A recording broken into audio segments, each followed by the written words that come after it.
Hello viewers, welcome to a new edition of A Higher Dimension. How you doing, Reverend Toliver? I'm doing well, Wendell. How are you? Today Reverend Toliver is going to talk about the constructive contrast of two lives. What does that mean? Well, it basically means Jesus explained the lives of a rich man and a poor beggar, and they represent two groups of people. One person living for the here and now only, and the other person thinking about eternity. Mm-hmm. In this story, they have two people. What would you name the two people? Well, the one person, his name by church history is Dives, which simply means rich. And then there's Lazarus, the person who was poor begging, and his name is referred to as Lazarus, which means God is my help. So that shows where his mind was. Right. So tell me a little bit about Lazarus, first of all.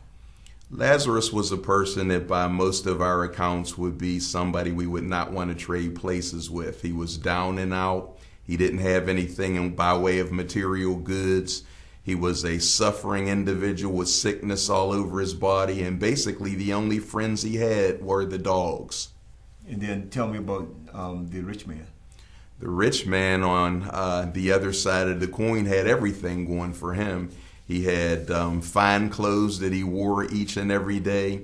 He had gourmet meals and he ate sumptuously every day.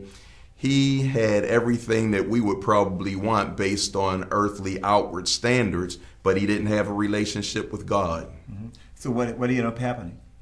Well, what ended up happening is the great equalizer, and Jesus said that both men died. And when both men died, this rich man that had everything going for him by earthly outward standards opened up his eyes, and he ended up in hell.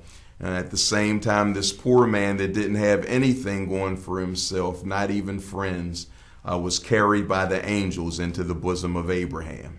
So why did the rich man go to hell? It was basically because the opportunity that he had, he was presented all of these resources, which we know from a spiritual perspective that everything comes from God. So it wasn't really that he owned it. He was responsible for managing what God gave him.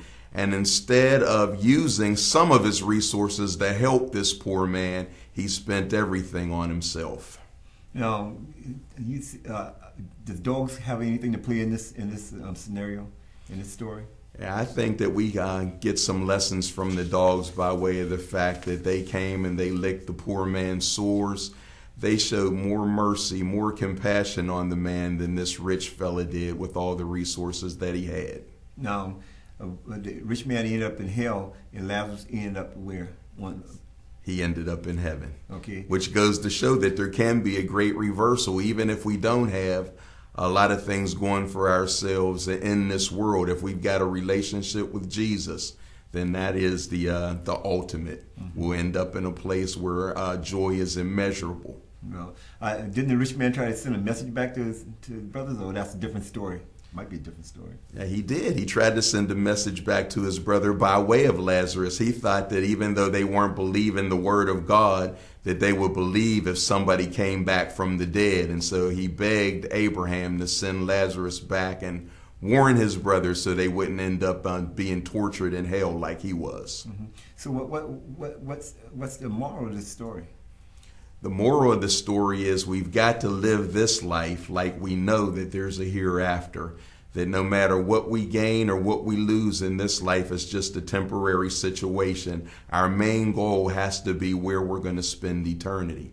And there's a side lesson that is just as important. The opportunities that we have, we may not be wealthy like Oprah Winfrey or Bill Gates, but all of us have resources that have been entrusted to us by God, and we can help somebody. We may not be able to solve the whole problem. We may not be able to solve the AIDS crisis or get clean water to everybody in South America and Africa, but we can help the few with the resources that we have.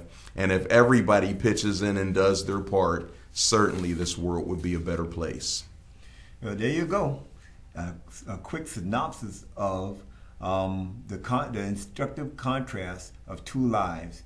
And this is A Higher Dimension, and we'll see you the next time.